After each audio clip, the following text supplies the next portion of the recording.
Sajid. Thank you, Munib sir, for your wonderful speech and briefing about the relevancy of the importance of the event. Now we are moving ahead with our key session, talking about our speaker. He is a founder and chief evangelist, also working as a Sharaf strategy consultant,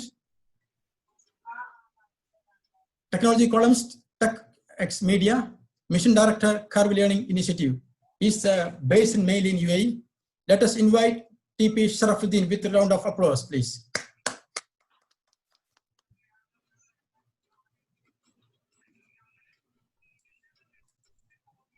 Please unmute. Hi. You can unmute now. Hi. സ്നേഹപൂർവ്വം ഈ പ്രോഗ്രാമിലേക്ക് എല്ലാവരെയും ഞാൻ സ്വാഗതം ചെയ്യുകയാണ്. എൻ്റെ അടുത്ത് പറഞ്ഞിട്ടുണ്ടായിരുന്നത് ഈ പ്രോഗ്രാം ഏതാണ്ട് ഒരു 40 മിനിറ്റ്സിന്റെ ഒരു ഡെലിവറി, ഏതാണ്ട് പിന്നെ ഇതിലെ പാർട്ടിസിപ്പൻസ് ഭൂരിപക്ഷം ആളുകളും മലയാളികളായതുകൊണ്ട് ഒരു മലയാളം മീഡിയത്തിലുള്ള ഒരു ഡെലിവറിയാണ് നമ്മുടെ നേരത്തെ ഡിസ്കസ് ചെയ്തിട്ടുണ്ടായിരുന്നത്. വളരെ സന്തോഷപൂർവ്വമാണ് ഈ പ്രോഗ്രാമിൽ ഞാൻ പങ്കെടുക്കുന്നത്. ഏതാണ്ട് ഒരു പൂർണ്ണമായ ഒരു സ്വഭാവത്തോടു കൂടി ഈ ഒരു പ്രോഗ്രാമിന് അതിൻ്റെ എല്ലാ അർത്ഥത്തിലുമുള്ള അതിൻ്റെ ഒരു സാറ്റിസ്ഫാക്ഷൻ, അത് സ്വാഭാവികമായും അതിനുള്ള ഒരു സന്ദർഭമായിട്ടാണ് ഇപ്പോൾ അതിനെ നമ്മൾ ഉപയോഗപ്പെടുത്തുന്നത്. എന്തായാലും എനിക്ക് ഇതിൽ ടോട്ടൽ ഈ പ്രോഗ്രാമിലെ 3-4 പോയിന്റുകളാണ് അവതരിപ്പിക്കാനുള്ളത്. അതിൽ ഒന്ന്, പിന്നെ നമുക്ക് ഈ ഡിസ്കഷനിലുള്ളത് ഒന്ന്, പരമാവധി ഈ ഡിജിറ്റൽ റെഡിനെസ് എന്ന് പറയുന്ന ഒരു കോൺസെപ്റ്റ്, ഇതാണ് നമ്മുടെ ഈ ഡെലിവറിയിൽ പ്രധാനമായിട്ട് നമ്മൾ ഊന്നൽ നൽകുന്ന ഒരു ഭാഗം. അതാണ് നമ്മൾ മുമ്പ് കണ്ടതിനേക്കാൾ കൂടുതലായി ഈ ഡിജിറ്റൽ ഇൻഫ്രാസ്ട്രക്ചറിൽ വലിയ ഡെവലപ്മെന്റ് മാറ്റങ്ങൾ ഉണ്ടായിട്ടുണ്ട്. ഈ ഡിജിറ്റൽ ഇൻഫ്രാസ്ട്രക്ചറിന്റെ ഈ ഡെവലപ്മെന്റ് സ്വാഭാവികമായും നമ്മുടെ നിത്യജീവിതത്തിൽ ഒട്ടേറെ പുതിയ ഓപ്പർച്യൂണിറ്റീസ് സൃഷ്ടിക്കുന്നുണ്ട്.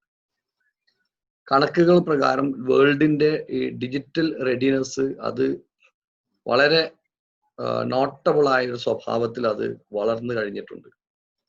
കണക്കുകൾ അനുസരിച്ച്, ലഭ്യമായ സ്റ്റാറ്റിസ്റ്റിക്സ് അനുസരിച്ച് വേൾഡിലെ ഇന്റർനെറ്റ് യൂസേഴ്സ് ഏതാണ്ട് 4.57 ബില്യൺ ആയിട്ടാണ് കണക്കാക്കുന്നത്.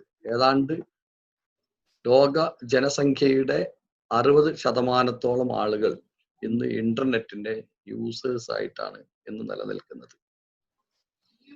ഏതാണ്ട് ഒരു ചെറിയ പീരീഡിനുള്ളിലാണ് ഇത്രയും വലിയ ഒരു നമ്പർ ഓഫ് ആളുകൾ ഇന്റർനെറ്റ് യൂസേജിലേക്ക് കടന്നു വരുന്നത്. ഈ ഒരു ഡെവലപ്മെന്റിനെ, ഈ ഒരു വികാസത്തിനെയാണ് നമ്മൾ യഥാർത്ഥത്തിൽ ഡിജിറ്റൽ റെഡിനെസ് എന്നതുകൊണ്ട് ഉദ്ദേശിക്കുന്നത്.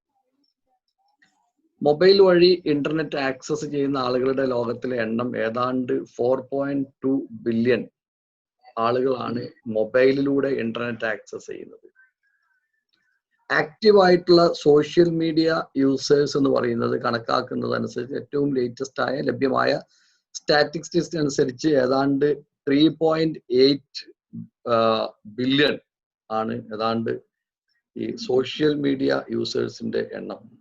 അതുപോലെ തന്നെ മൊബൈൽ വഴി സോഷ്യൽ മീഡിയ ആക്സസ് ചെയ്യുന്ന ആളുകളുടെ എണ്ണം 3.76 ആണ്.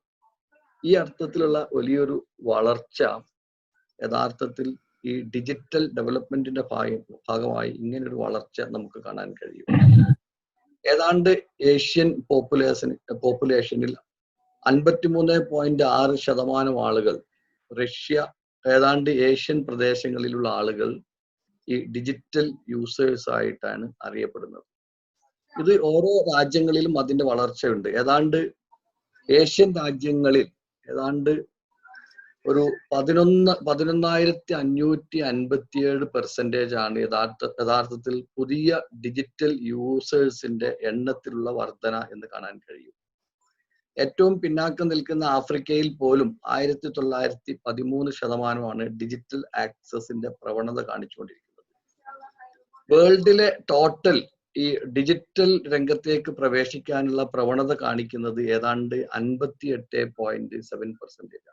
ഞാൻ ഇത്രയും ഒരു സ്റ്റാറ്റിസ്റ്റിക്സ് ഇവിടെ അവതരിപ്പിക്കുന്നത് നമ്മുടെ സബ്ജക്റ്റിന്റെ ഏറ്റവും പ്രധാനപ്പെട്ട ഒന്നാമത്തെ ഭാഗം ഏതാണ്ട് ഈ വേൾഡ് ഈ ഇന്റർനെറ്റ് യൂസേജ് എന്ന് പറയുന്നത് ഒരു വലിയ റിയാലിറ്റി ആയി നമ്മുടെ നിത്യജീവിതത്തിൽ അങ്ങനെ ഒരു അവസ്ഥ അതിന് രൂപപ്പെട്ടതായിട്ട് കാണാൻ കഴിയും.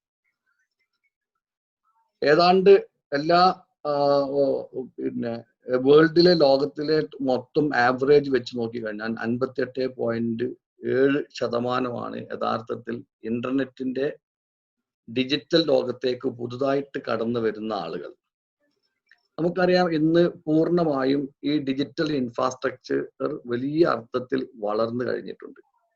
ഈ ഒരു ഡിജിറ്റൽ റെഡിനെസ് ഒരു വ്യക്തിയുടെ ജീവിതത്തിലും അതുപോലെ തന്നെ ഫാമിലിയിൽ പോലും സാമാന്യമായിട്ടുള്ള ഡിജിറ്റൽ ഇൻഫ്രാസ്ട്രക്ചർ വളർന്നു വരുന്ന ഒരു പശ്ചാത്തലത്തിൽ, അതുപോലെ തന്നെ നമ്മുടെ നിത്യ ജോലിയിലും അതുപോലെ തന്നെ നമ്മുടെ പിന്നെ കച്ചവടത്തിലും ബിസിനസ് രംഗങ്ങളിലും എല്ലാം ഈ digital application day by day വളർന്നു വരുന്നതായിട്ട് കാണാൻ കഴിയും. അങ്ങനെയാകുമ്പോൾ പൂർണ്ണമായും ഒരു ഡിജിറ്റൽ കമ്പാറ്റിബിലിറ്റി ഉള്ള ഡിജിറ്റൽ ഇൻഫ്രാസ്ട്രക്ചറിന്റെ കമ്പാറ്റിബിലിറ്റി ഉള്ള ഒരു പുതിയ ലോകത്തേക്ക് നമ്മൾ പൂർണ്ണമായും വളർന്നു കഴിഞ്ഞുകൊണ്ടിരിക്കുന്നു. ഇത് വലിയ ഒരു പ്രവണതയായിട്ട് തന്നെ നമ്മൾ കാണണം. ഏതാണ്ട് ഡിജിറ്റൽ ഇൻഫ്രാസ്ട്രക്ചർ എന്ന് പറയുമ്പോൾ അതിലെ ഒരു പ്രധാനപ്പെട്ട ഭാഗം എന്ന് പറയുന്നതാണ് യഥാർത്ഥത്തിൽ ഡിജിറ്റൽ ഇന്റർനെറ്റിന്റെ യൂസേജ് എന്ന് പറയുന്നത്. രണ്ടാമത്തത് ഇന്റർനെറ്റിന് ഇതിനു വേണ്ടി ഡിജിറ്റൽ ഡിവൈസിന് വേണ്ടി ഉപയോഗിക്കുന്ന വ്യത്യസ്തങ്ങളായ ഇൻഫ്രാസ്ട്രക്ചറുകളാണ്. അത് മൊബൈൽ ആയിരിക്കാം, കമ്പ്യൂട്ടർ ആയിരിക്കാം, അതുപോലെ തന്നെ ടാബ്ലറ്റ്സ് ആയിരിക്കാം. ഏതോ അർത്ഥത്തിലുള്ള ഡിജിറ്റൽ ഡിവൈസസിന്റെ യൂട്ടിലിറ്റി വളരെയധികം വർദ്ധിച്ചതായിട്ട് കാണാൻ കഴിയും. അതുപോലെ തന്നെ ഇന്റർനെറ്റിന്റെ സ്പീഡ് അത് ഇതിൽ ഏറ്റവും പ്രധാനപ്പെട്ട ഒരു ഭാഗമാണ്. തായ്വാൻ പോലുള്ള രാജ്യങ്ങളിൽ അതിന്റെ ഇന്റർനെറ്റിന്റെ വേഗത എന്ന് പറയുന്നത് ഏതാണ്ട് 85.2 Mbps ആണ് യഥാർത്ഥത്തിൽ. തായ്വാൻ എന്ന് പറയുന്ന പ്രദേശത്ത് ലോകത്തെ ഏറ്റവും കൂടുതൽ ഹയസ്റ്റ് ബാൻഡ് വിഡ്ത്ത് സ്പീഡുള്ള ഒരു രാജ്യം എന്ന് പറയുന്നത് തായ്വാനാണ്. ഏതാണ്ട് ലോകത്തിലെ 141ഓളം രാജ്യങ്ങൾ യഥാർത്ഥത്തിൽ അവിടെ ഒരു 10 Mbps ആണ് അവിടുത്തെ നെറ്റ്വർക്കിന്റെ സ്പീഡ് എന്ന് കാണാൻ കഴിയും. ഇത് ഏതാണ്ട് ഒരു 20% ഇൻക്രിമെന്റ്, ഈ സ്പീഡ് 20% ഇൻക്രിമെന്റ് വേൾഡ് ലെവലിൽ കാണിച്ചുകൊണ്ടിരിക്കുകയും ചെയ്യുന്നുണ്ട്. ഇങ്ങനത്തെ ഒരു പശ്ചാത്തലത്തിൽ നാം പൂർണ്ണമായും ഒരു ഡിജിറ്റൽ ഇൻഫ്രാസ്ട്രക്ചറിന്റെ വികാസത്തിലേക്ക് നമ്മൾ വളർന്നു വന്നിട്ടുണ്ട്. ഇത്തരം ഒരു പശ്ചാത്തലത്തിലാണ് ഡിജിറ്റൽ റെഡിനെസ് അത് അതിന്റെ പൂർണ്ണമായ അർത്ഥത്തിൽ ആണോ അല്ലേ എന്ന് ആശങ്കപ്പെട്ടുകൊണ്ടിരിക്കുന്ന ഒരു സന്ദർഭത്തിലാണ് സാധാരണഗതിയിൽ ഗുരുകുല സമ്പ്രദായത്തോടു കൂടിയും അതുപോലെ ക്ലാസ് റൂമുകളിൽ നിന്നും പഠിപ്പിക്കപ്പെട്ടിട്ടുണ്ടായിരുന്ന എഡ്യൂക്കേഷൻ അതിന്റെ പുതിയ ഒരു തലം എന്നോണം നമ്മൾ ഡിജിറ്റൽ സ്പേസിലൂടെ പഠിപ്പിക്കപ്പെടാനുള്ള ഒരു പ്രവണത കാണിച്ചു തുടങ്ങിയ ഒരു കാലഘട്ടത്തിലാണ് നമ്മളുള്ളത്. നമ്മുടെ കുട്ടികൾ നമ്മുടെ നിത്യജീവിതത്തിലുള്ള പഠന പ്രക്രിയ അതിന്റെ ഓഫ്ലൈൻ പ്ലാറ്റ്ഫോമിൽ നിന്ന് വളരെ വലിയ അളവിൽ അതിനെ ഒരു ഡിജിറ്റൽ പ്ലാറ്റ്ഫോമിലേക്ക് കൺവേർട്ട് ചെയ്തിരിക്കുന്ന ഒരു പശ്ചാത്തലത്തിലാണ് യഥാർത്ഥത്തിൽ നമ്മളുള്ളത് എന്ന് കാണാൻ കഴിയും. ഇതൊരു വലിയ ഒരു റിയാലിറ്റിയാണ്. ഏതാണ്ട് 1.25 billion year of human time ഓൺലൈനിൽ 2020 കൂടെ കണക്കാക്കപ്പെടുന്നുണ്ട്. വലിയ അളവിൽ നാം ഡിജിറ്റലി ഇൻഡക്റ്റഡ് ആണ്, ഡിജിറ്റലി ഇൻഫ്ലുവൻസ്ഡ് ആണ് എന്ന് കാണാൻ കഴിയും. ഈ ഒരു സാഹചര്യത്തിലാണ് എങ്ങനെയാണ് ഇ ലേണിംഗ് നമ്മളുടെ ഡിജിറ്റൽ ഇൻഫ്രാസ്ട്രക്ചർ ഇത്രയധികം പാകപ്പെട്ട ഒരു പശ്ചാത്തലത്തിൽ നിന്ന് എഡ്യൂക്കേഷനെ ഈ ഒരു ഡിജിറ്റൽ സ്പേസിലേക്ക് കൂട്ടിക്കൊണ്ടുവന്ന് ഏറ്റവും ഗുണപരമായി എങ്ങനെ ഉപയോഗപ്പെടുത്താൻ കഴിയും എന്ന് പറയുന്ന ഒരു ആശയം നിലനിൽക്കുന്ന പശ്ചാത്തലത്തിലാണ് നമ്മളുള്ളത്.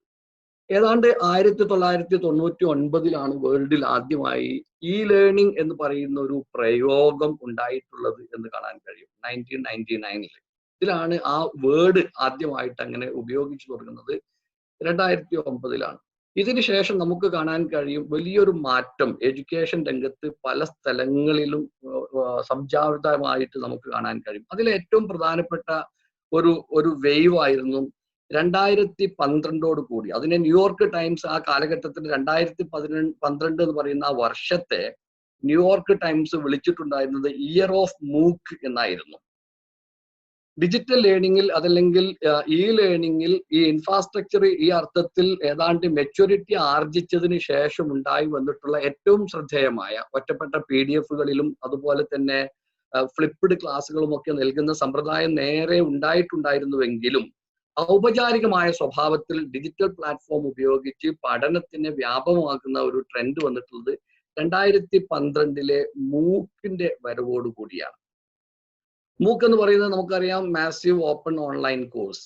ഇതോടുകൂടി നേരത്തെ വളരെ ലിമിറ്റഡ് ആയിട്ടുള്ള ആളുകൾക്ക് മാത്രം നൽകാൻ കഴിഞ്ഞിരുന്ന വിദ്യാഭ്യാസം ഒരുപാട് കാരണങ്ങളാൽ, ഉദാഹരണത്തിന് വളരെ പ്രഗത്ഭന്മാരായ വളരെ മിടുക്കന്മാരായ അധ്യാപകന്മാരുടെ ലഭ്യത കുറവ്, ഹൈ ക്വാളിറ്റിയിലുള്ള എഡ്യൂക്കേഷൻ കണ്ടന്റുകളുടെ കുറവ്, അതുപോലെ തന്നെ ധാരാളം സ്ഥലങ്ങളിലേക്ക് ഒരു രാജ്യത്തിലെ എഡ്യൂക്കബിൾ പോപ്പുലേഷന് പൂർണ്ണാർത്ഥത്തിൽ വിദ്യാഭ്യാസം നൽകത്തക്കവണ്ണം അവിടുത്തെ സാമ്പത്തികവും അതുപോലെ തന്നെ മറ്റു ഇൻഫ്രാസ്ട്രക്ചറുകളുടെയും അപര്യാപ്തത, ഇതിനെല്ലാം മറികടക്കത്തക്കവണ്ണം ഒരു പുതിയ വേവായി 2012 ശേഷം മൂക്കുകൾ ലോകത്ത് രംഗപ്രവേശം നൽകിയതായിട്ട് ആർജിച്ചതായിട്ട് കാണാൻ കഴിയും.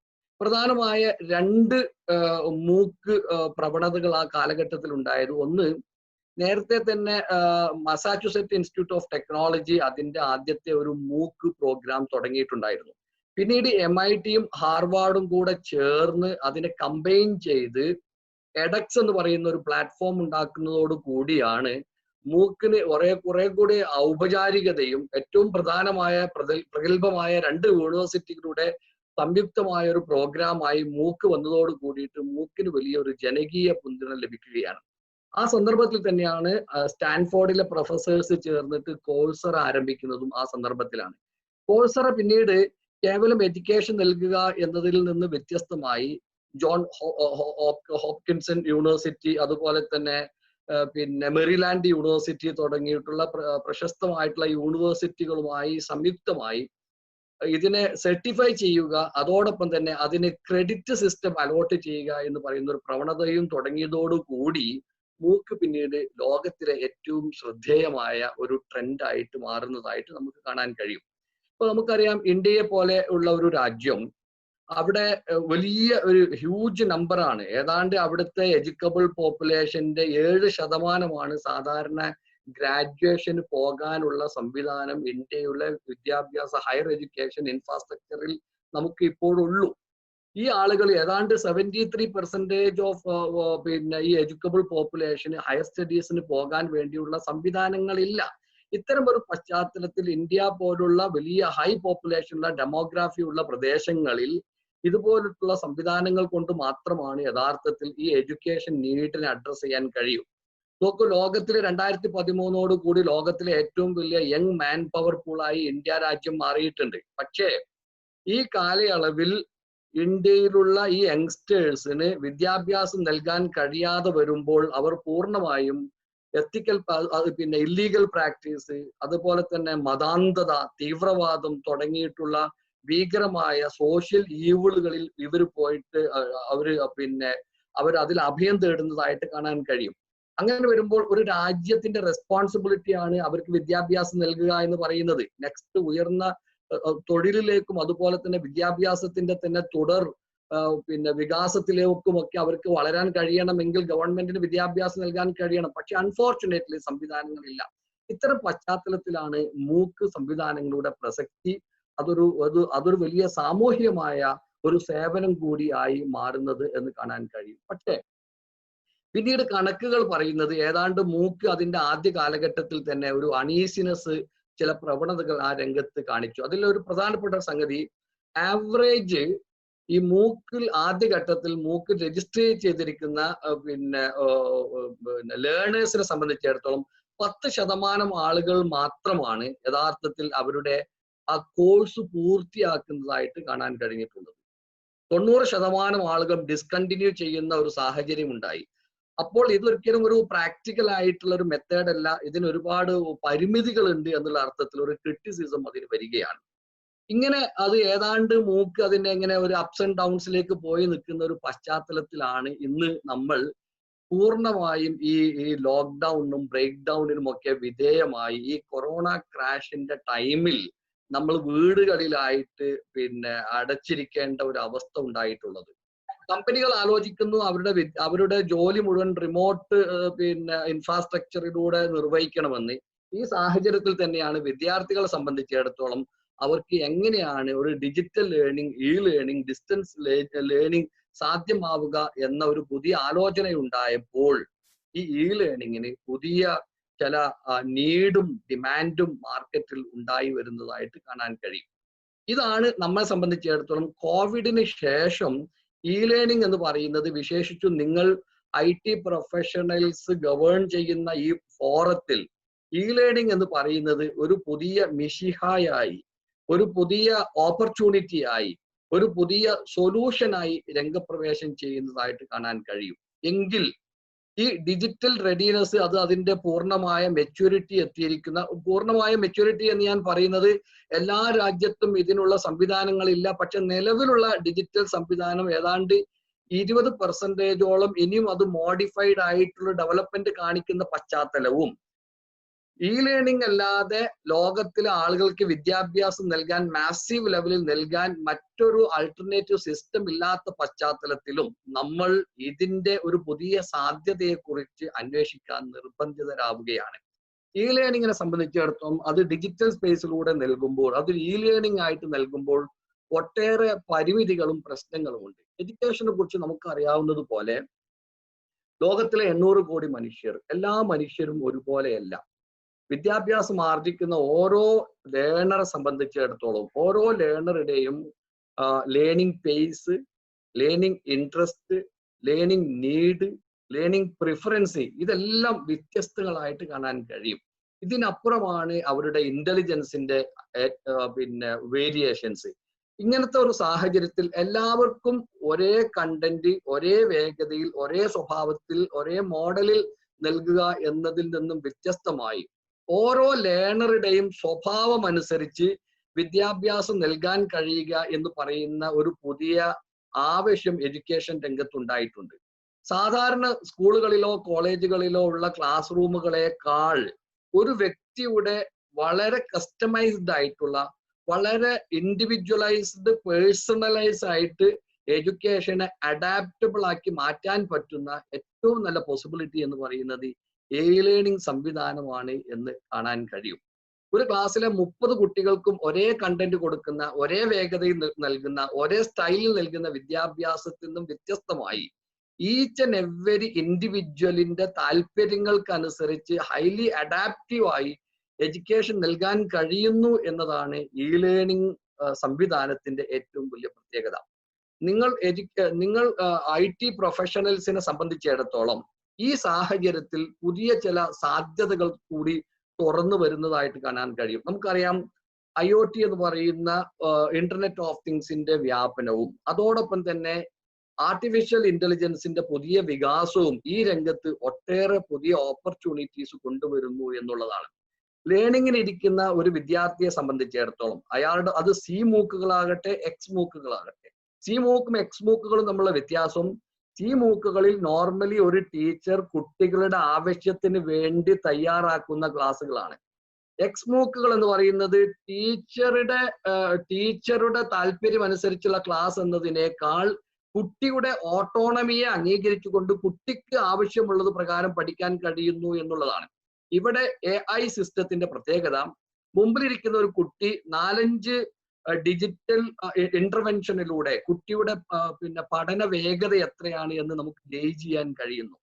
കുട്ടി കൂടുതലായി വായിക്കാൻ ഇഷ്ടപ്പെടുന്ന ഒരാളാണോ, ലേണിംഗ് ബൈ ഡൂയിങ് ആണോ, അതല്ല കൂടുതൽ ഓഡിറ്ററി ലേണർ ആണോ എന്ന് ഏതാണ്ട് 1, 2, 3 സെഷനിലൂടെ ഈ ലേണിംഗ് മാനേജ്മെന്റ് സിസ്റ്റത്തിന്, ഹൈലി അഡാപ്റ്റീവ് ആയ AI ലേണിംഗ് മാനേജ്മെന്റ് സിസ്റ്റത്തിന് ഈ ലേണറെ മോഡലിംഗ് ചെയ്യാൻ കഴിയുന്നു എന്നുള്ളതാണ്. എങ്കിൽ ഒരു സെഷന് ശേഷം രണ്ടാമത്തെ സെഷനിൽ പാർട്ടിസിപ്പേറ്റ് ചെയ്യുന്ന ഒരു ലേണറുടെ മുമ്പിൽ ഈ ലേണിംഗ് മാനേജ്മെന്റ് സിസ്റ്റം കുട്ടിക്ക് അഡാപ്റ്റീവ് ആകുന്ന സ്വഭാവത്തിൽ അയാളുടെ സ്റ്റൈലിനനുസരിച്ചുള്ള കണ്ടന്റുകൾ ഡിസ്പ്ലേ ചെയ്യുന്നു എന്ന അർത്ഥത്തിൽ നമ്മുടെ content transaction methodology, content delivery മെത്തഡോളജിയെ പൂർണ്ണമായും ആർട്ടിഫിഷ്യൽ ഇന്റലിജൻസിന്റെ സഹായത്തോടു കൂടി ഡെലിവറി ചെയ്യാൻ കഴിയുമ്പോൾ ഈ ലേണിംഗ് അത് അതിന്റെ പൂർണ്ണമായ സംതൃപ്തിയിലേക്ക് എത്തിപ്പെടുന്നതായിട്ട് കാണാൻ കഴിയും. കണക്കുകൾ പ്രകാരം ലോകത്തിലെ എല്ലാ രംഗങ്ങളിലും ടെക്നോളജിയുടെ കടന്നുവരവ് പൂർണ്ണമായ ഒരു ഡിസ്റപ്ഷന് കാരണമായിട്ടുണ്ട്.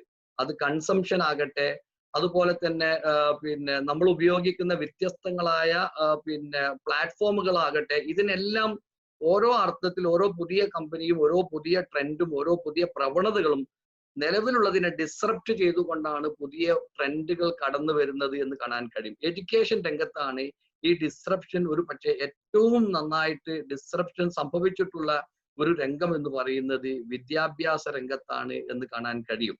ഇത്തരം ഒരു പശ്ചാത്തലത്തിൽ ഈ പുതുതായി നമ്മൾ ഈ ലേണിംഗിന്റെ ഏറ്റവും ലേറ്റസ്റ്റ് ആയിട്ടുള്ള സാധ്യതകൾ ഉപയോഗപ്പെടുത്താതിരുന്നു കഴിഞ്ഞാൽ എഡ്യൂക്കേഷൻ എന്ന് പറയുന്ന ഈ പ്രവണത ആരാണോ ഈ ലേണിംഗിന്റെ സഹായത്തോടു കൂടി മുമ്പോട്ട് കൊണ്ടുപോകുന്നത് അവരുടെ കൈവശമായിരിക്കും ഏറ്റവും പൂർണ്ണമായും ഇതിന്റെ അധികാരവും ഇതിന്റെ നിയന്ത്രണവും ഇതിന്റെ കൺട്രോളും ഉണ്ടാവുക എന്ന് നമുക്ക് കാണാൻ കഴിയും. ഈ ഒരു സാഹചര്യത്തിലാണ് ധാരാളം സോഷ്യൽ ഇൻട്രസ്റ്റ് ഉള്ള ഏജൻസീസ്, അതുപോലെ തന്നെ വിദ്യാഭ്യാസത്തിന് അതിന്റെ സമഗ്രമായ സ്വഭാവത്തിൽ കാണുന്ന ഓരോ ആളുകൾക്കും കടന്നു വരാനുള്ള സാധ്യത ഈ പശ്ചാത്തലത്തിലാണ് പ്രസക്തമാകുന്നത് എന്നതാണ് ഈ സാഹചര്യത്തിൽ ഞാൻ ചൂണ്ടിക്കാണിക്കാൻ ആഗ്രഹിക്കുന്നത്.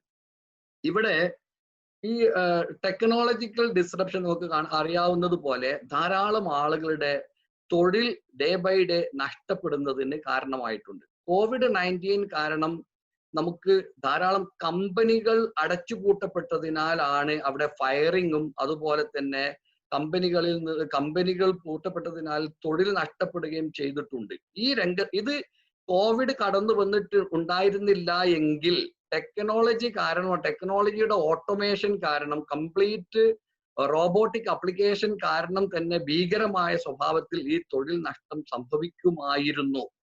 പക്ഷേ അതിനു മുമ്പാണ് ഒരു ചെറിയ ബ്രേക്ക് എന്നുള്ള അർത്ഥത്തിൽ ഈ COVID-19 ലോക്ക്ഡൌണും ബ്രേക്ക് ഡൗണും വന്നിട്ടുണ്ടായിരുന്നത്. നമുക്കറിയാവുന്നത് പോലെ ഓയിൽ ഇൻഡസ്ട്രിയിൽ, ഓട്ടോമൊബൈൽ ഇൻഡസ്ട്രിയിൽ, ഹെൽത്ത് ഇൻഡസ്ട്രിയിൽ, എഡ്യൂക്കേഷൻ, ബാങ്കിങ് എല്ലാം തലങ്ങളിലും ഓട്ടോമേഷന്റെയും റോബോട്ടിക് ആപ്ലിക്കേഷന്റെയും കാരണമായിട്ട് ഏതാണ്ട് world average 69% job vanishing already predict ചെയ്യപ്പെട്ടിട്ടുണ്ടായിരുന്നതാണ്. മനുഷ്യൻ അയാളുടെ കോഗ്നിറ്റീവ് കേപ്പബിലിറ്റി കൊണ്ട്, തിങ്കിങ് കേപ്പബിലിറ്റി കൊണ്ടാണ് ഏതാണ്ട് കുറെ വർഷങ്ങളായി അയാളുടെ തൊഴിൽ നിർവഹിച്ചു കൊണ്ടിരിക്കുന്നത്. നേരത്തെ ആനിമൽ പവറിനെയും അതുപോലെ മനുഷ്യന്റെ മസിൽ പവറിനെയും ഡിപ്പെൻഡ് ചെയ്തിരുന്ന ഭാഗത്ത് അവിടെ മെഷീൻസ് ഓട്ടോമേഷൻ വന്നപ്പോൾ മനുഷ്യൻ അയാളുടെ ഏണിങ്ങിന് ഡിപ്പെൻഡ് ചെയ്തിട്ടുണ്ടായിരുന്നത് അയാളുടെ ബുദ്ധിപരമായ കോഗ്നിറ്റീവ് കേപ്പബിലിറ്റിയാണ്. എന്നാൽ മനുഷ്യൻ ചെയ്യുന്നതിനേക്കാൾ അക്യുറേറ്റ് ആയിട്ടും വേഗതയിലും ടയർലെസ് ആയിട്ടും ചെയ്യത്തക്കവണ്ണം ഈ രംഗത്തെല്ലാം റോബോട്ടിക് ആപ്ലിക്കേഷൻ വന്ന സാഹചര്യത്തിൽ മനുഷ്യൻ അപ്രസക്തമായി മാറുന്ന ഒരു പുതിയ കാലഘട്ടം തന്നെ ലോകത്ത് സംജാതമായിട്ടുണ്ടായിരുന്നു.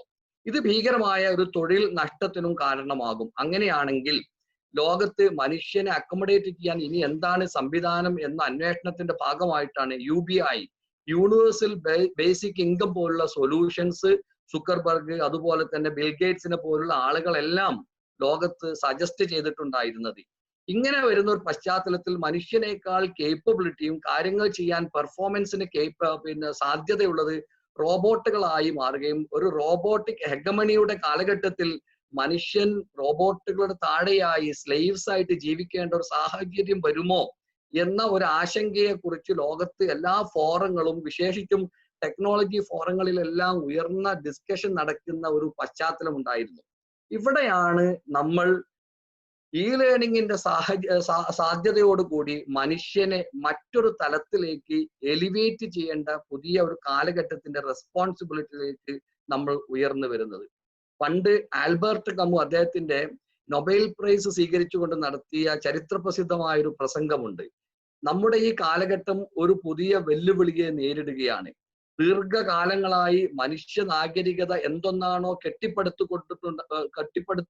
കൊണ്ടുവന്നിട്ടുണ്ടായിരുന്നത് അതിനെ റീറ്റെയിൻ ചെയ്യുക എന്നതോടൊപ്പം തന്നെ പുതിയ കാലഘട്ടത്തിന്റെ ദൗത്യം നിർവഹിക്കുവാൻ നമ്മൾ ബാധ്യസ്ഥരാണ് എന്നാണ് അദ്ദേഹത്തിന്റെ നൊബേൽ പ്രൈസിലെ സ്വീകരിച്ചുകൊണ്ടുള്ള പ്രസംഗത്തിന്റെ ഏറ്റവും പ്രധാനമായ ഒരു സന്ദേശം. നാം പുതിയ ഒരു കാലഘട്ടത്തിൽ പുതിയ റെസ്പോൺസിബിലിറ്റി ഏറ്റെടുക്കുവാൻ നിർബന്ധിതരാണ്. മനുഷ്യന്റെ എല്ലാ 5 സെൻസറി സിസ്റ്റത്തെയും 100% മിമിക് ചെയ്യത്തക്ക വണ്ണം റോബോട്ടിക് ആപ്ലിക്കേഷൻ നിത്യജീവിതത്തിൽ യാഥാർത്ഥ്യമാകാൻ പോകുന്ന ഒരു പശ്ചാത്തലത്തിൽ എന്തായിരിക്കും മനുഷ്യന്റെ ചാൻസ്? ഇവിടെയാണ് ആരും ഒരു കൃത്യമായ സൊല്യൂഷൻ ലോകത്തെ മുമ്പോട്ട് വെച്ചിട്ടില്ലാത്തത്. ഈ സാഹചര്യത്തെ മുമ്പിൽ കണ്ടുകൊണ്ട് നമുക്കൊരു റെസ്പോൺസിബിലിറ്റി ഉണ്ട്. നിങ്ങളുടെ ഈ ടെക്നോളജി ഫോറത്തിന് വേണമെങ്കിൽ ഈ വെല്ലുവിളിയെ ഏറ്റെടുക്കാവുന്നതാണ്. ആ വെല്ലുവിളിയെ കുറിച്ചാണ് ഞാൻ ഇവിടെ പറയാൻ ഉദ്ദേശിക്കുന്ന ഒരൊറ്റ പോയിന്റ്. അതുകൂടെ പറഞ്ഞ് എന്റെ പ്രസന്റേഷൻ ഞാൻ അവസാനിപ്പിക്കാം. നമ്മൾ എഡ്യൂക്കേഷൻ അതിന്റെ മാസീവ് ലെവലിൽ കിട്ടാവുന്ന സ്വഭാവത്തിൽ ഉയർന്ന കണ്ടന്റ്, ഹൈ ക്വാളിറ്റി ഉള്ള കണ്ടന്റ്, അയാളെ ഇഗ്നേറ്റ് ചെയ്യാൻ പറ്റുന്ന, അയാൾക്ക് ലേണിംഗ് മാസ്റ്ററി അതിന്റെ പൂർണ്ണാർത്ഥത്തിൽ ഈച്ച് ആൻഡ് എവരി ഇൻഡിവിജ്വലിന് നേടത്തക്ക വണ്ണം എഡ്യൂക്കേഷനെ നമുക്ക് റീഡിഫൈൻ ചെയ്യാൻ കഴിഞ്ഞാൽ റോബോട്ടുകൾക്ക് മുകളിൽ മനുഷ്യന്റെ ഒരു ഓഗ്മെന്റേഷൻ എന്ന് പറയുന്ന ഒരു പുതിയ സാധ്യത നമ്മളെ മുമ്പിലേക്ക് കടന്നു വരുന്നുണ്ട്. എങ്കിൽ ടെക്നോളജിയെ ഒരു എനേബിളറായി കണ്ട് ഈ ലേണിങ്ങിനെ ലേണിംഗ് മാസ്റ്ററി നേടുന്നതിനുള്ള ഒരു പുതിയ സംവിധാനമായി കണ്ട് ഹ്യൂമൻ ഓഗ്മെന്റേഷൻ, ഒരു റോബോട്ടിക് ഹെഗമണിക്ക് മുകളിൽ ഒരു ഹ്യൂമൻ ഓഗ്മെന്റേഷൻ ഏതളവിൽ സാധ്യമാകും എന്ന ഒരു അന്വേഷണമായിരിക്കണം ഇനി വരാൻ പോകുന്ന ഈ ടെക്നോളജി റിസർച്ചിന്റെയും അതുപോലെ തന്നെ ഇ ലേണിങ്ങിന്റെയും എഡ്യൂക്കേഷന്റെയും പുതിയ ഒരു അന്വേഷണത്തിന്റെ തലം എന്ന് നിങ്ങളുടെ ശ്രദ്ധയിൽപ്പെടുത്തിക്കൊണ്ട് ഞാൻ എൻ്റെ വാക്കുകൾ ഇവിടെ അവസാനിപ്പിക്കുകയാണ്. തുടർന്നുള്ള ഡിസ്കഷനും ചോദ്യോത്തരങ്ങളിലും മറ്റു വശങ്ങളെ കുറിച്ച് നമുക്ക് ഡിസ്കസ് ചെയ്യാവുന്നതാണ്. ഇത്തരം ഒരു അവസരം നൽകിയിട്ടുള്ള ITEE ഫോറത്തിന്റെ ഭാരവാഹികൾക്ക് പ്രത്യേകം നന്ദി അറിയിച്ചുകൊണ്ട് ഞാൻ എൻ്റെ വാക്കുകൾ അവസാനിപ്പിക്കും.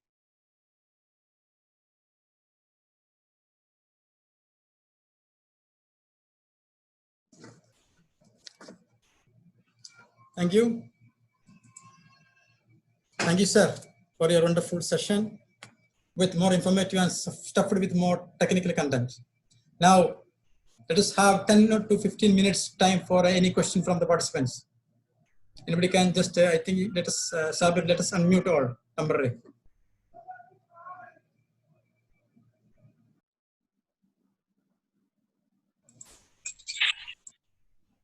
Anybody have any questions?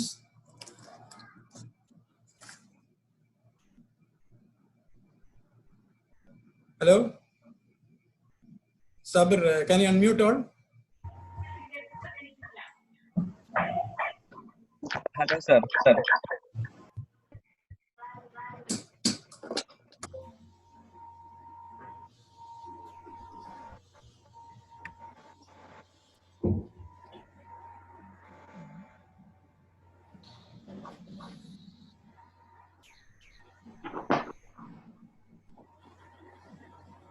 If nobody have a question, anybody have a question?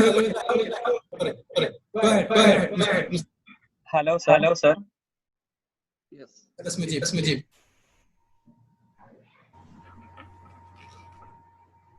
Hello. Yes. സുനീറാണ്. കേൾക്കുന്നുണ്ടോ? Yes. Go ahead, Sunil. ഞാൻ സാറിനോട് ജസ്റ്റ് ഒരു കാര്യം ചോദിക്കാം. വളരെ ഇന്നോവേറ്റീവ് ആയിട്ടുള്ള, വളരെ ബ്രീഫ് ആയിട്ടുള്ള ഒരു ഇതായിരുന്നു. പിന്നെ അതിലുള്ള ഒരു ജസ്റ്റ് ഒരു കൺസേൺ ഉള്ളത്, ഇപ്പൊ ഈ എന്താ majority of 60% jobs will be vanishing എന്ന് പറഞ്ഞതില് അത് ഒരു ജോബ് ട്രാൻസ്ഫോർമേഷൻ ആണോ വരുന്നത്, അതോ ഒരു ജോബ് കംപ്ലീറ്റ്ലി വാനിഷിംഗ് ആണോ സാർ ഉദ്ദേശിച്ചത്? കാരണം പിന്നെ നമ്മളെ job descriptions will be changing from one to another, അതായിരുന്നു ഒരു ഡിസ്കഷൻസ് വന്നിരുന്നത്. പക്ഷെ അപ്പോഴും മനുഷ്യന് ജോലി ഇല്ലാത്ത ഒരവസ്ഥ ഈ മറ്റേ ആർട്ടിഫിഷ്യൽ ഇന്റലിജൻസ് കൊണ്ടോ അല്ലെങ്കിൽ മെഷീൻ ലേണിംഗ്സ് കൊണ്ടോ അല്ലെങ്കിൽ റോബോട്ടിക്സിന്റെ വരവ് കൊണ്ടോ ഉണ്ടാവും എന്നുള്ളത് സാറ് കരുതുന്നുണ്ടോ? അതായത് അതിൽ ഇവിടെ അതിന്റെ ഒരു ചോദ്യം വളരെ പ്രസക്തമായുള്ള ചോദ്യമാണ്. ഇവിടെ ഈ ജോബ് വാനിഷിംഗ് എന്നുകൊണ്ട് ഉദ്ദേശിച്ചിരിക്കുന്നത് എക്സിസ്റ്റിംഗ് ടൈപ്പ് ഓഫ് ജോബ് എന്നാണ്. മനുഷ്യർ ദീർഘകാലം അവരുടെ യൂണിവേഴ്സിറ്റി എഡ്യൂക്കേഷനിലൂടെയും അതുപോലെ സ്കിൽ ഡെവലപ്മെന്റിലൂടെയും ചില പ്രത്യേകമായ തൊഴിലിന് വേണ്ടി കണ്ടീഷൻ ചെയ്യപ്പെടുകയോ ട്രെയിൻ ചെയ്യപ്പെടുകയോ ചെയ്തിട്ടുണ്ട്. ആ തൊഴിൽ ആ സ്വഭാവത്തിൽ ഇനി അങ്ങനെ നിലനിൽക്കാനുള്ള സാധ്യതയില്ല. അത് റിപ്പീറ്റബിൾ ജോബ് ആയതുകൊണ്ട് സ്വാഭാവികമായും AI മെഷീനുകൾക്കും ഇൻഫ്രാസ്ട്രക്ചറുകൾക്കും മനുഷ്യനേക്കാൾ ഭംഗിയിലും വേഗത്തിലും കൃത്യവുമായി അത് നിർവഹിക്കാൻ കഴിയുന്നു എന്ന് വരുമ്പോൾ ആ ചാൻസിൽ ഇനി അവിടെ ഇനി മനുഷ്യനൊരു ഇടമില്ല. എന്നാൽ പുതിയ അവസരങ്ങൾ ഉണ്ടാകും. അത് എവിടെയാണ്, ഏത് മേഖലയിലാണ് എന്ന് ഏറ്റവും നല്ല ശുഭാപ്തി വിശ്വാസമുള്ള ഒരാൾ പോലും നിർദ്ദേശിച്ചതായിട്ട് കാണാൻ കഴിയില്ല. എന്തൊക്കെ തന്നെയായാലും റോബോട്ടുകൾക്ക് ചെയ്യാൻ കഴിയാത്തതിന്റെ അപ്പുറം ചെയ്യാൻ കഴിയത്തക്ക വണ്ണം ഒരു കേപ്പബിലിറ്റി മനുഷ്യനെ ഡെവലപ്പ് ചെയ്ത് കൊണ്ടുവരിക എന്ന് പറയുന്നത് അനിവാര്യമാണ്. ഈ ട്രാൻസിഷൻ ഏതാണ്ട് ഒരു 5 മുതൽ 10 വർഷത്തിന്റെ ഉള്ളിലാണ് സാധിക്കുന്നത്. AI അതിന്റെ പൂർണ്ണാർത്ഥത്തിൽ ഇംപ്ലിമെന്റ് ചെയ്യണമെങ്കിൽ അടുത്തൊരു 10 വർഷമാകുമെന്നാണ് പ്രൈസ് വാട്ടർ കൂപ്പറിനെ പോലുള്ള ആളുകളെല്ലാം ചൂണ്ടിക്കാണിച്ചിട്ടുള്ളത്. ഇതൊരു ട്രാൻസിഷൻ പീരിയഡ്, ഒരു 10 ഇയർ ഉണ്ട്. ആ 10 ഇയറിന് ശേഷം വരാതിരിക്കുന്ന ഒരു പശ്ചാത്തലത്തിലേക്ക് മനുഷ്യനെ എങ്ങനെയാണ് റോബോട്ടിക് കേപ്പബിലിറ്റിക്ക് മുകളിൽ മനുഷ്യനെ എങ്ങനെയാണ് ഓഗ്മെന്റ് ചെയ്യാൻ കഴിയുക, ഇതാണ് പുതിയ അന്വേഷണത്തിന്റെ മേഖല. എക്സിസ്റ്റിംഗ് ജോബ് അതേ സ്വഭാവത്തിൽ ഇനി മനുഷ്യൻ ചെയ്യേണ്ടി വരില്ല. ആ ജോബിന്റെ ചാൻസ് ഇല്ല. അത് സ്വാഭാവികമായും AI മെഷീനുകൾക്ക് സാധ്യമാണ്. Okay sir, thank you so much. അതായത് പുതിയ സ്കിൽസും പുതിയ ഇതുകളിലും മനുഷ്യനെ പിന്നെ ഈ ഡെവലപ്പ് ചെയ്തുകൊണ്ടേ ഇരിക്കണം എന്നുള്ളതാണ് സാറ് ഉദ്ദേശിക്കുന്നത് അല്ലെ? ആ ഒരു മേഖല, അതായത് റോബോട്ടിക്സിനെക്കാളും ഉയർന്ന രീതിയിലേക്ക് മനുഷ്യനെ എത്തണം എന്നുണ്ടെങ്കിൽ ഈ കൂടുതൽ സ്കിൽസും കാര്യങ്ങളും ഡെവലപ്പ് ചെയ്തുകൊണ്ടേ ഇരിക്കണം എന്നുള്ളതാണ് അല്ലെ? പുതിയ കേപ്പബിലിറ്റി അതിനു വേണ്ടി മനുഷ്യനെ പാകപ്പെടുത്തേണ്ടതുണ്ട്. Okay, thank you, sir. Thank you, sir. Now, thank you, Sunir. Now, any more comments from the participants? Or any other questions?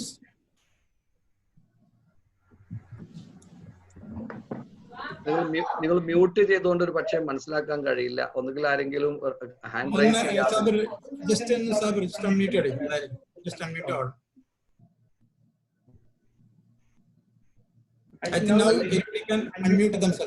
അതല്ലെങ്കിൽ ചാറ്റ് ബോക്സിൽ പിന്നെ ഇത് ചെയ്യാൻ പറയും.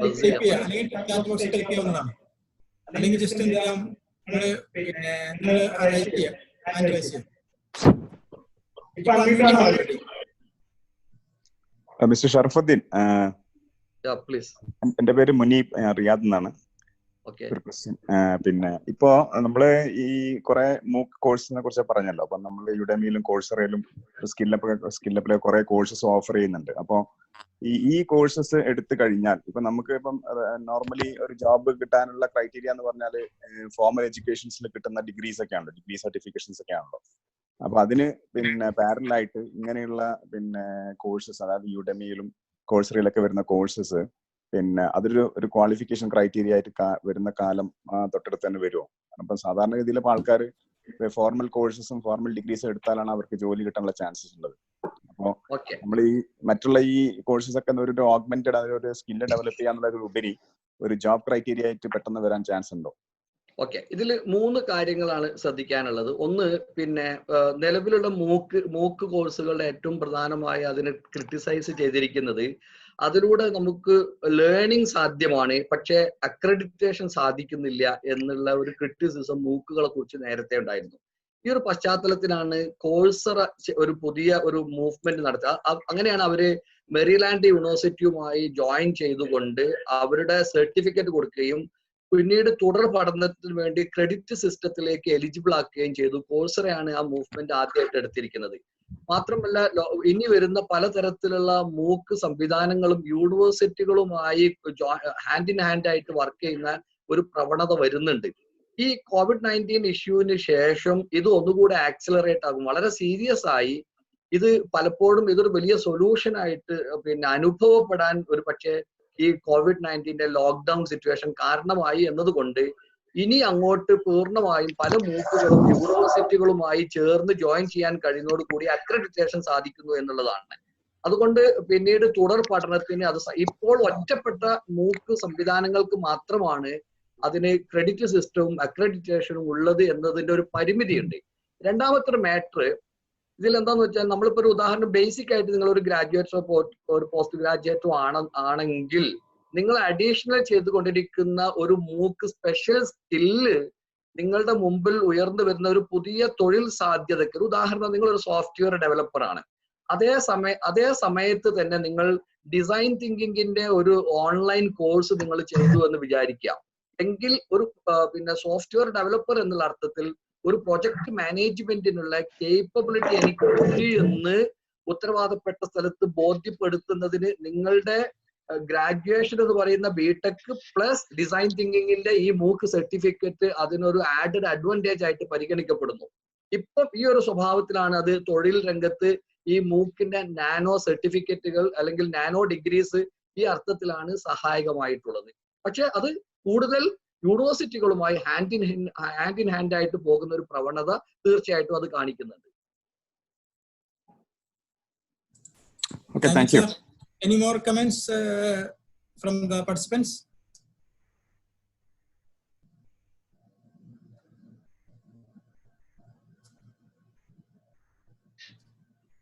സാജിദ് അവരോട് പിന്നെ ചാറ്റ് ബോക്സിൽ പോസ്റ്റ് ചെയ്യാൻ പറയൂ, അല്ലെങ്കിൽ മ്യൂട്ട് ആയതുകൊണ്ട് Okay, there is a question from Riaz. How can we make e-learning possible with the available infrastructure in the countries like India, while 20% of infrastructure is only available worldwide? You can see in the chat box. ഞാൻ ആ ഒരു പ്രവണത മനസ്സിലാക്കുന്നതിന് വേണ്ടിയാണ് നിലവിലുള്ള digital readiness അല്ലെങ്കിൽ digital പ്ലാറ്റ്ഫോമുകളുടെ ഒരു വളർച്ചയുടെ ഒരു ടെൻഡൻസിയെ കുറിച്ചാണ് ഇവിടെ പരാമർശിച്ചിരിക്കുന്നത്. ഡേ ബൈ ഡേ അത് എക്സ്പോണൻഷ്യലി വളർന്നുകൊണ്ടിരിക്കുകയാണ് ഡിജിറ്റൽ പ്ലാറ്റ്ഫോമുകൾ. നിലവിൽ അത് പൂർണ്ണമായും പര്യാപ്തമല്ലെങ്കിൽ പോലും അത് വലിയ അർത്ഥത്തിലുള്ള ഇപ്പൊ മിഡിൽ ഈസ്റ്റ് രാജ്യങ്ങളിൽ ഏതാണ്ട് 69% പുതുതായിട്ട് ഡിജിറ്റൽ സ്പേസിലേക്കുള്ള പെനട്രേഷൻ തോത് കാണിക്കുന്നത്. എന്നാൽ ഇന്ത്യയെ സംബന്ധിച്ചിടത്തോളം അത് ഏതാണ്ട് ഒരു 58% ഡിജിറ്റൽ രംഗത്തേക്കുള്ള പുതിയ പെനട്രേഷന്റെ തോത് കാണിക്കുന്നത്. ഇത് ഈ ഒരു സ്വഭാവത്തോടു കൂടി ഏതാണ്ട് ഒരു പുതിയ ഒരു ദിവസം ഡിജിറ്റൽ സ്പേസിലേക്ക് ഏതാണ്ട് 800,000 പുതിയ ആളുകൾ കടന്നു വരുന്നതായിട്ടും സ്റ്റാറ്റിസ്റ്റിക്സ് റിപ്പോർട്ടുകൾ കാണിക്കുന്നുണ്ട്. അപ്പൊ എന്തായാലും അതിനൊരു മുകളിലേക്ക് പോകുന്ന ഒരു പ്രവണതയാണ് ഉള്ളത് എന്ന് കാണാൻ കഴിയും. ആഫ്രിക്കൻ രാജ്യങ്ങളിലൊക്കെ വലിയ വളർച്ചാ തോതാണ് ഈ രംഗത്ത് കാണിക്കുന്നത്. ഇപ്പോ ഡിജിറ്റൽ ഇൻഫ്രാസ്ട്രക്ചർ അത് എത്രയും കാര്യക്ഷമമായും അതുപോലെ തന്നെ എക്സ്പെൻസ് കുറഞ്ഞതുമായിട്ട് എങ്ങനെ മാറ്റാൻ കഴിയും. നേരത്തെ നിങ്ങളൊരു ഡാറ്റാ സെന്റർ സെറ്റപ്പ് ചെയ്ത് നിങ്ങളുടെ ലേണിംഗ് കണ്ടന്റുകൾ മുഴുവൻ അവിടുന്ന് മാനേജ്മെന്റ് ചെയ്യുന്നതിന് പകരം ഇന്ന് വളരെ ചീപ്പറായും വേഗതയിലും ഏറ്റവും കൂടുതൽ ഡിപ്ലോയ് ചെയ്യാൻ പറ്റുന്ന സ്വഭാവത്തിൽ അത്യപൂർവമായ സ്വഭാവത്തിലാണ് ക്ലൗഡ് ഇൻഫ്രാസ്ട്രക്ചറുടെ ഗ്രോത്ത് എന്ന് കാണാൻ കഴിയും.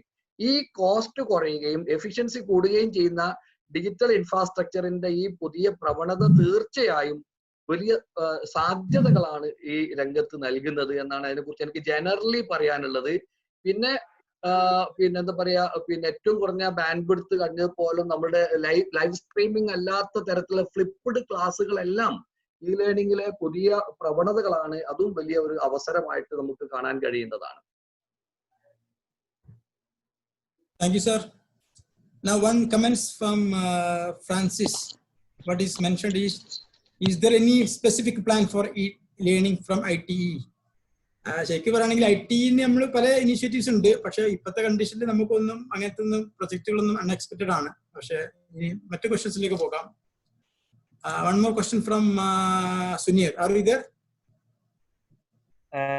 Hello, sir. Yeah. Yes, proceed. Go ahead.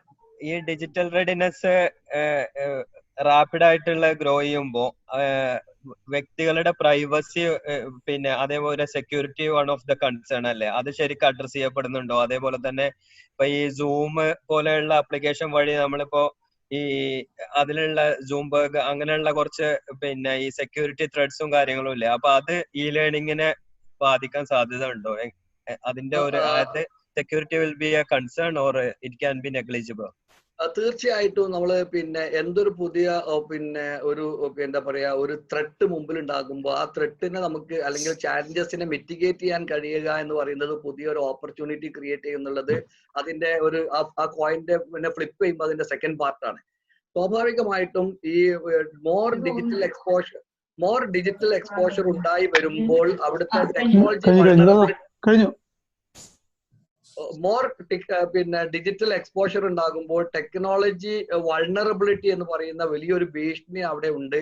അതുകൊണ്ട് തന്നെ സൈബർ സെക്യൂരിറ്റി എന്ന് പറയുന്നത് ഒരു വലിയ തീർച്ചയായും ഒരു വലിയ ഓപ്പർച്യൂണിറ്റിയാണ് നമ്മുടെ മുമ്പിൽ തുറന്നു വരുന്നത്. അതുകൊണ്ട് സെക്യൂറായ സ്വഭാവത്തിൽ ഇൻഡിവിജ്വൽ പേഴ്സണൽ ഒക്കെ ആയിട്ടുള്ള ഒരു പിന്നെ സെക്യൂർ ആയിട്ടുള്ള ഒരു എഡ്യൂക്കേഷൻ ഡിപ്ലോയ്മെന്റ് എന്ന് പറയുന്നത് വലിയ $1 ട്രില്യൺ എക്കോണമിയുടെ ഒരു പുതിയ ഓപ്പർച്യൂണിറ്റിയാണ് തുറന്നു വരുന്നത് എന്നും കൂടെ നമുക്ക് അതിൽ ചൂണ്ടിക്കാണിക്കാൻ കഴിയും. Thank you so much. Now one more question is there. Is there any AI involved in e-learning systems currently?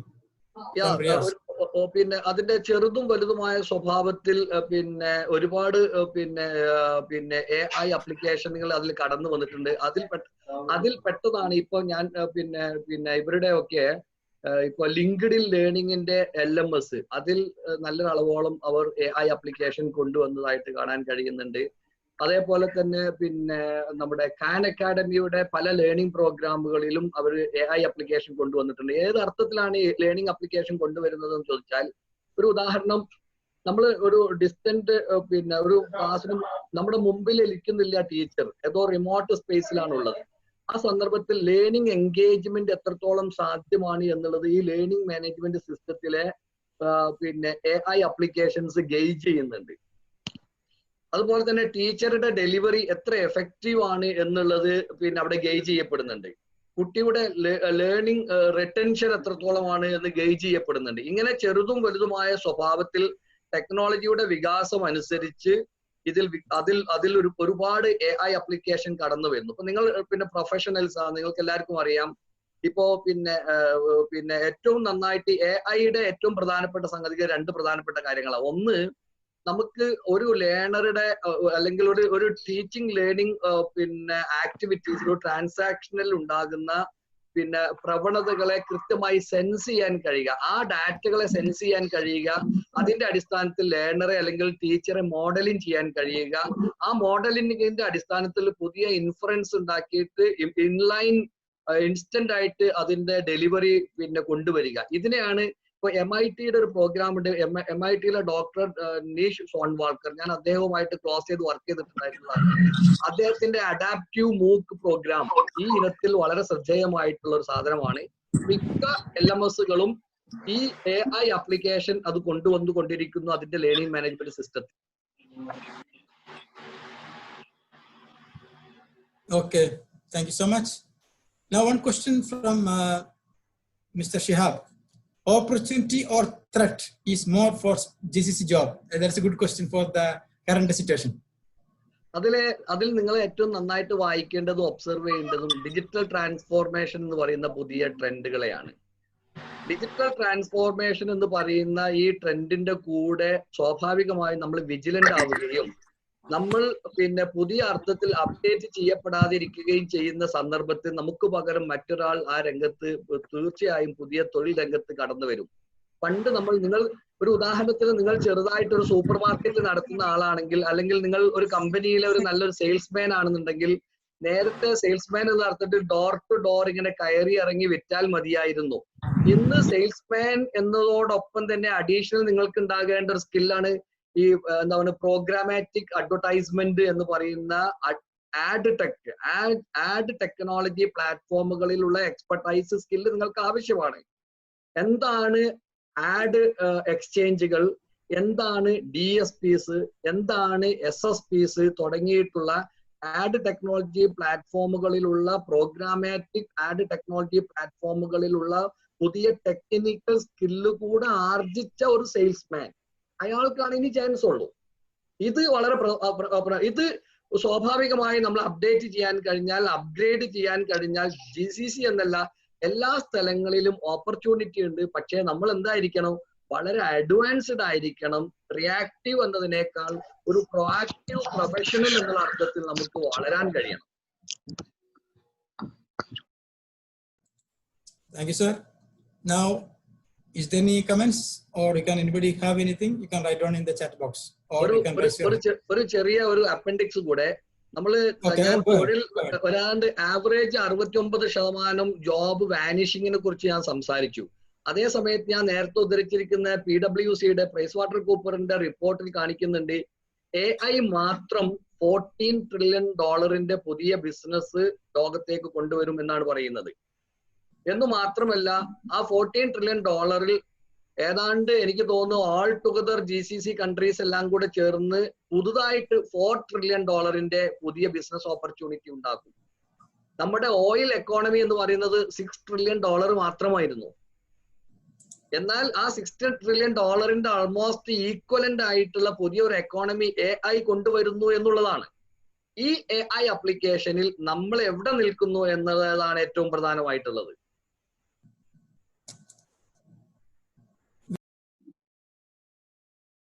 I have one question from Mr. Abdurrahman. Finance അല്ലെങ്കിൽ അക്കൗണ്ട് മേഖലയിൽ ജോലി ചെയ്യുന്നവരെ ഡിജിറ്റൽ ട്രാൻസ്ഫോർമേഷൻ എങ്ങനെയൊക്കെ ബാധിക്കുന്ന ക്വസ്റ്റ്യൻ ആണ്. സ്വാഭാവികമായിട്ടും നമ്മൾ നേരത്തെ ഉണ്ടായിരുന്ന കേവലമായിട്ടുള്ള ഒരു ERP ഇംപ്ലിമെന്റ് ചെയ്യുകയും അതിൽ നിന്ന് നമ്മൾ ബിസിനസിനെ കൺട്രോൾ ചെയ്യുകയും ചെയ്യുക എന്നതോടൊപ്പം തന്നെ ഇപ്പൊ നിങ്ങൾക്ക് തന്നെ അറിയാം പ്രഗത്ഭമായ 2 ERPകൾ. ഒന്ന് നമ്മുടെ SAPയുടേത്. SAP അതോടൊപ്പം തന്നെ അവർ ഹനയെ കൂടി ഇൻട്രൊഡ്യൂസ് ചെയ്തു. എന്തിനാണത്? SAP എന്ന് പറയുന്ന ഒരു ബ്രില്യന്റ് ആയിട്ടുള്ള ERP അപ്ലിക്കേഷൻ ഉണ്ടായിരിക്കെ തന്നെ ബിസിനസ് ഇന്റലിജൻസിന് വേണ്ടി അതിന്റെ പ്ലഗിൻ ആയി അഡീഷണൽ ഹനയെ കൂടി അവർ ഇൻട്രൊഡ്യൂസ് ചെയ്തത് എന്തിനാണ്? ബിസിനസ് ഇന്റലിജൻസിനെ പെർട്ടിക്കുലർലി എക്സ്ട്രാക്ട് ചെയ്തെടുക്കുക എന്നുള്ളതാണ് ഹന. അതോടൊപ്പം തന്നെ നമ്മൾ ഇപ്പോ ഡൈനാമിക്സിന്റെയോ മറ്റും ഒക്കെ മൈക്രോസോഫ്റ്റിന്റെ മറ്റു ERPകളുടെ കൂടെ പവർ BI വന്നിരിക്കുന്നു. അപ്പം കേവലമായ ഫൈനാൻസിന്റെ ആവട്ടെ അക്കൗണ്ടിങ്ങിന്റെ ആവട്ടെ നേരത്തെ ഉണ്ടായിരുന്ന കേവലം ERP എന്നതിനേക്കാൾ ഉപരി ബിസിനസ് ഇന്റലിജൻസ് എന്ന് പറയുന്ന ഒരു പുതിയ ട്രെൻഡ് വന്നിട്ടുണ്ട്. ആ ബിസിനസ് ഇന്റലിജൻസിന്റെ ഏറ്റവും അഡ്വാൻസ്ഡ് ആയ മൈക്രോ ലെവൽ മുതൽ മാക്രോ ലെവലിൽ വരെയുള്ള പുതിയ പ്രവണതയെ കുറിച്ച് പഠിക്കണം. അതിൽപ്പെട്ടതാണ് ഡാറ്റാ സയൻസ്. ഡാറ്റാ സയൻസ് ഇവിടെയാണ് പ്രസക്തമായിട്ട്. നിങ്ങളൊരു ചാർട്ടേഡ് അക്കൗണ്ടന്റ് ആയിരുന്നുവെങ്കിൽ, നിങ്ങളൊരു ഫൈനാൻസ് എക്സ്പേർട്ട് ആയിരുന്നുവെങ്കിൽ നിങ്ങൾക്ക് മിനിമം 4 or 5 ഡാറ്റാ സയൻസ് ടൂളുകളിൽ എക്സ്പെർട്ടൈസ് ഇല്ലാതെ ഒരു നല്ല അക്കൗണ്ടന്റും നല്ലൊരു ഫിനാൻഷ്യൽ അനലിസ്റ്റുമായി മാറാൻ കഴിയില്ല എന്നുള്ളതാണ്. ഈ അപ്ഗ്രഡേഷൻ ആണ് അതിൽ നമ്മൾ ശ്രദ്ധിക്കേണ്ടത്. Very good. Thank you.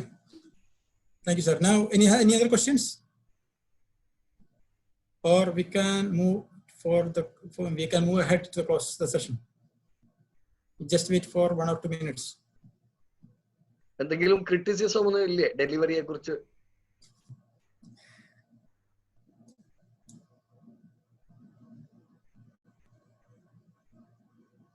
Conceptually technically ഏതർത്ഥത്തിൽ ഞാൻ പറഞ്ഞ വിഷയത്തെ കുറിച്ച് നിങ്ങൾക്ക് ക്രിറ്റിസിസം ഉണ്ടെങ്കിൽ ഐ വെൽക്കം.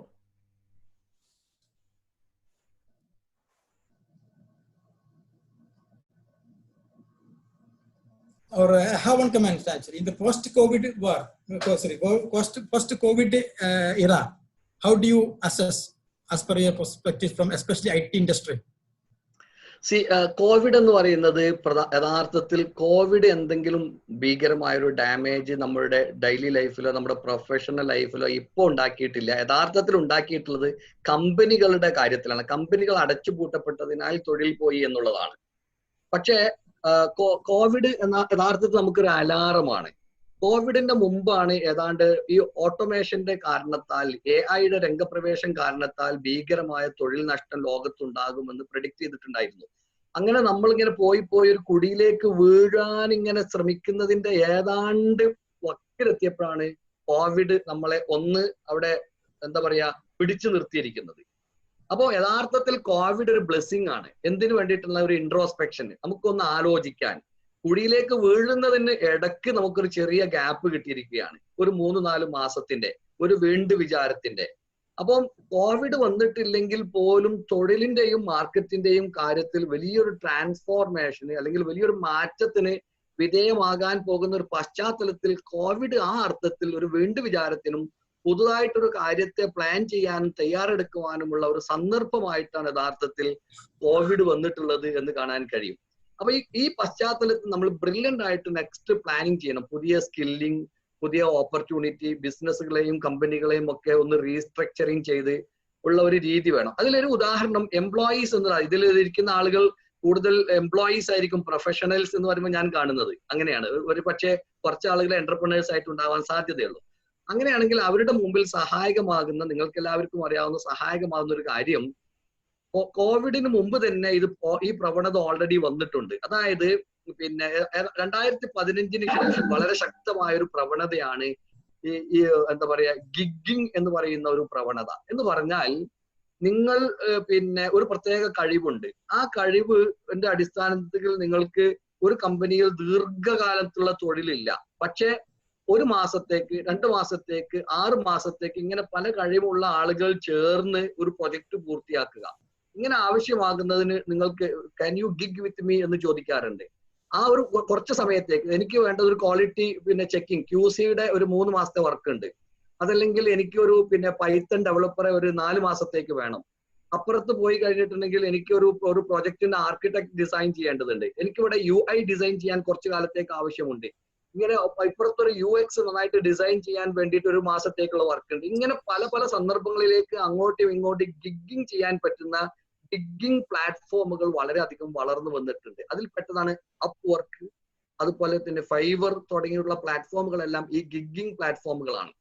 രണ്ടാമത്തത് തൊഴിലിന്റെ പ്രവണതയിൽ തന്നെ ഒരു ബൊഫെ എംപ്ലോയ്മെന്റ്. ഒരാൾ മിനിമം ഒരു 10 സ്കില്ലെങ്കിലും ആർജിച്ച് വിവിധ സ്ഥലങ്ങളിൽ ഇങ്ങനെ ചെയ്തു കൊടുക്കാൻ കഴിയുന്ന ഒരു പ്രവണത ഉണ്ടായി കഴിഞ്ഞാൽ ടിപ്പിക്കൽ ഒരു കമ്പനിയിൽ നിന്ന് ബോണസും അതുപോലെ ഇൻക്രിമെന്റും ഒക്കെ വാങ്ങിച്ച് ശീലിച്ചതിൽ നിന്നും വ്യത്യസ്തമായി മോർ വൈബ്രന്റ് ആയി അതിനേക്കാൾ ഏർണിംഗ് ചെയ്യാൻ പറ്റുന്ന ഒരു പുതിയ കാലത്തേക്ക് നമ്മൾ വളരുന്നു എങ്കിൽ നാം മോർ ഗിഗ്ഗിങ്ങിന് കോമ്പാറ്റബിൾ ആവുകയും അതുപോലെ തന്നെ ബൊഫെ എംപ്ലോയ്മെന്റിന് വേണ്ടിയിട്ടുള്ള മൾട്ടി ടാസ്കിങ് സ്കില്ലുകൾ ആർജിക്കുകയും ചെയ്യുക എന്നതായിരിക്കാം ഒരു പക്ഷേ പോസ്റ്റ് കോവിഡ് ടൈമിൽ നമുക്ക് മുൻകൂട്ടി ആർജിക്കാൻ കഴിയുന്ന ഒരു സ്കില്ല് എന്നാണ് മനസ്സിലാക്കുന്നത്.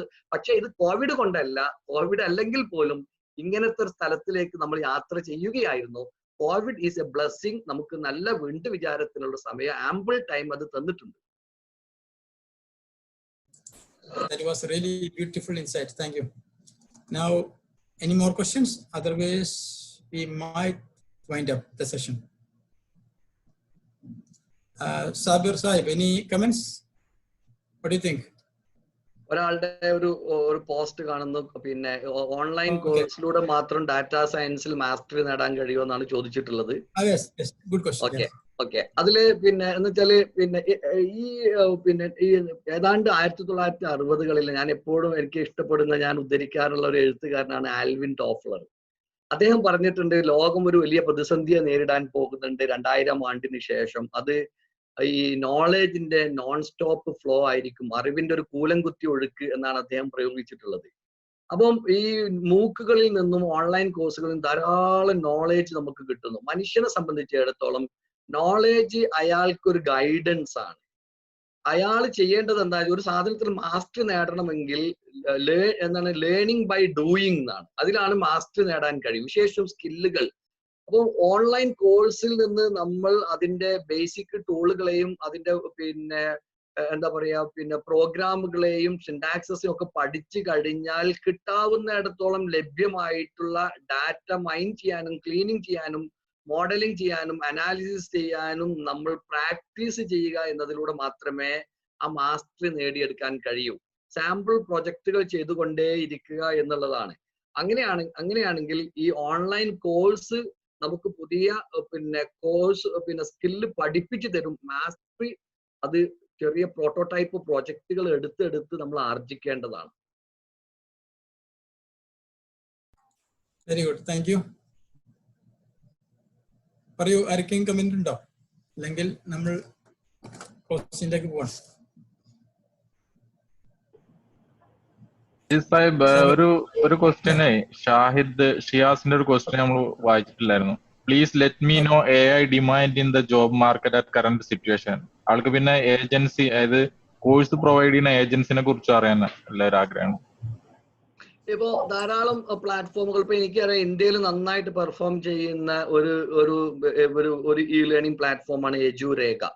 അവർ വളരെ അഡ്വാൻസ്ഡ്, വിശേഷം പ്രൊഫഷണൽസിന് വേണ്ടിയുള്ള കോഴ്സ്. ഇപ്പൊ നമ്മൾ ഈ IoT AI എന്നൊക്കെ പറയുമെങ്കിലും അതിൽ ഏറ്റവും കാര്യക്ഷമമായ സ്വഭാവത്തിലുള്ള കോഴ്സുകൾ അവർ ഇൻട്രൊഡ്യൂസ് ചെയ്തിട്ടുണ്ട്. അതുപോലെ തന്നെ നിങ്ങൾക്കറിയാം, നിങ്ങളെല്ലാവരും മെമ്പേഴ്സ് ആയിരിക്കും IEEE പിന്നെ ധാരാളം കോഴ്സസ്, അതിന്റെ പിന്നെ എന്താ പറയുക, എന്താണ് അവരുടെ കോഴ്സിന്റെ പേര് ഞാൻ മറന്നുപോയി.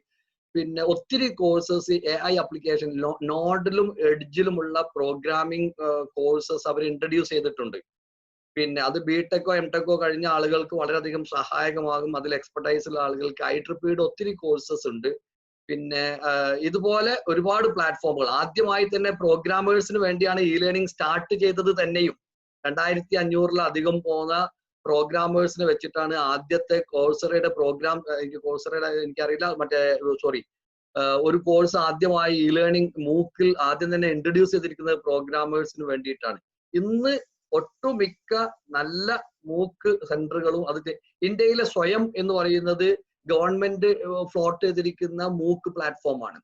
ഇവരെല്ലാം നല്ല അഡീഷണൽ അഡ്വാൻസ്ഡ് കോഴ്സുകൾ കണ്ടക്ട് ചെയ്യുന്നുണ്ട്. ഏത് യൂണിവേഴ്സിറ്റിൻ്റെതായിട്ടും, ഇപ്പൊ MITയുടെ തന്നെ പ്രോഗ്രാം വരുന്നുണ്ട്. ഇപ്പോ അതിനൊക്കെ ഡിപ്പെൻഡ് ചെയ്യാവുന്നതാണ്. ഇനി ഇതൊന്നും വേണ്ട, നിങ്ങൾ ഏതാണ്ട് 1500ഓളം മെമ്പേഴ്സ് ഉള്ള ഒരു ഫോറമാണ്. നിങ്ങൾക്ക് ഫ്ലോട്ട് ചെയ്യാവുന്നതാണ്. വളരെ വിൽ പവറോട് കൂടി ഒരു പ്ലാൻ ചെയ്ത് ഉണ്ടാക്കി കഴിഞ്ഞാൽ പിന്നെ വലിയ ചാൻസ് ഉള്ള ഒരു മേഖലയാണത്. Thank you then. Now Shahid Malil, I think he raised the hand. Yeah. Yes, Shahid. Teacher, എന്റെ ക്വസ്റ്റ്യൻ നമ്മളെ പ്രോഗ്രാമിംഗുമായിട്ട് ബന്ധപ്പെട്ടാണ്.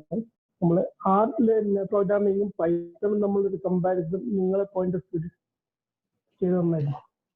സ്വാഭാവികമായിട്ടും പൈത്തൺ മെഷീൻ ലേണിങ്ങിന് വളരെ പവർഫുൾ ആണ്. മെഷീൻ ലേണിംഗ് ആണ് ഇപ്പൊ നമ്മൾ ഡാറ്റാ സയൻസിൽ മെഷീൻ ലേണിംഗ് ആവശ്യമായിട്ടുള്ള ഡാറ്റ അനാലിസിസിൽ പൈത്തൺ വളരെ പവർഫുൾ ആണ്.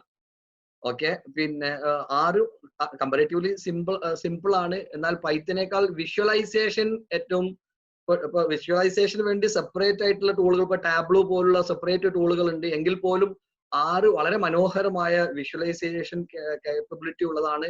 താരതമ്യേന വേഗത്തിൽ പഠിക്കാവുന്നതുമാണ്. പക്ഷേ നിങ്ങൾക്ക് സയന്റിഫിക് ഡാറ്റയൊക്കെ പ്രോസസ്സ് ചെയ്യണമെങ്കിൽ, ഹെൽത്ത് ഡാറ്റ, വളരെ ടഫ് ആയിട്ടുള്ള ടെലികോം സയന്റിഫിക് ഡാറ്റകളൊക്കെ അസസ് ചെയ്യണമെങ്കിൽ മെഷീൻ ലേണിങ്ങിന് കമ്പാരേറ്റീവ്ലി പവർഫുൾ ആയിട്ടുള്ള സാധനം പൈത്തൺ ആണ്. ഇതിൽ നിങ്ങളുടെ കൂട്ടത്തിലെ പ്രോഗ്രാമേഴ്സിനാണ് അത് നന്നായിട്ട് അറിയാം. എന്റെ അനുഭവത്തിലുള്ള ഒരു അനുഭവം ഇത് വെച്ചിട്ട് ഞാൻ പറയുന്നത്. Very good.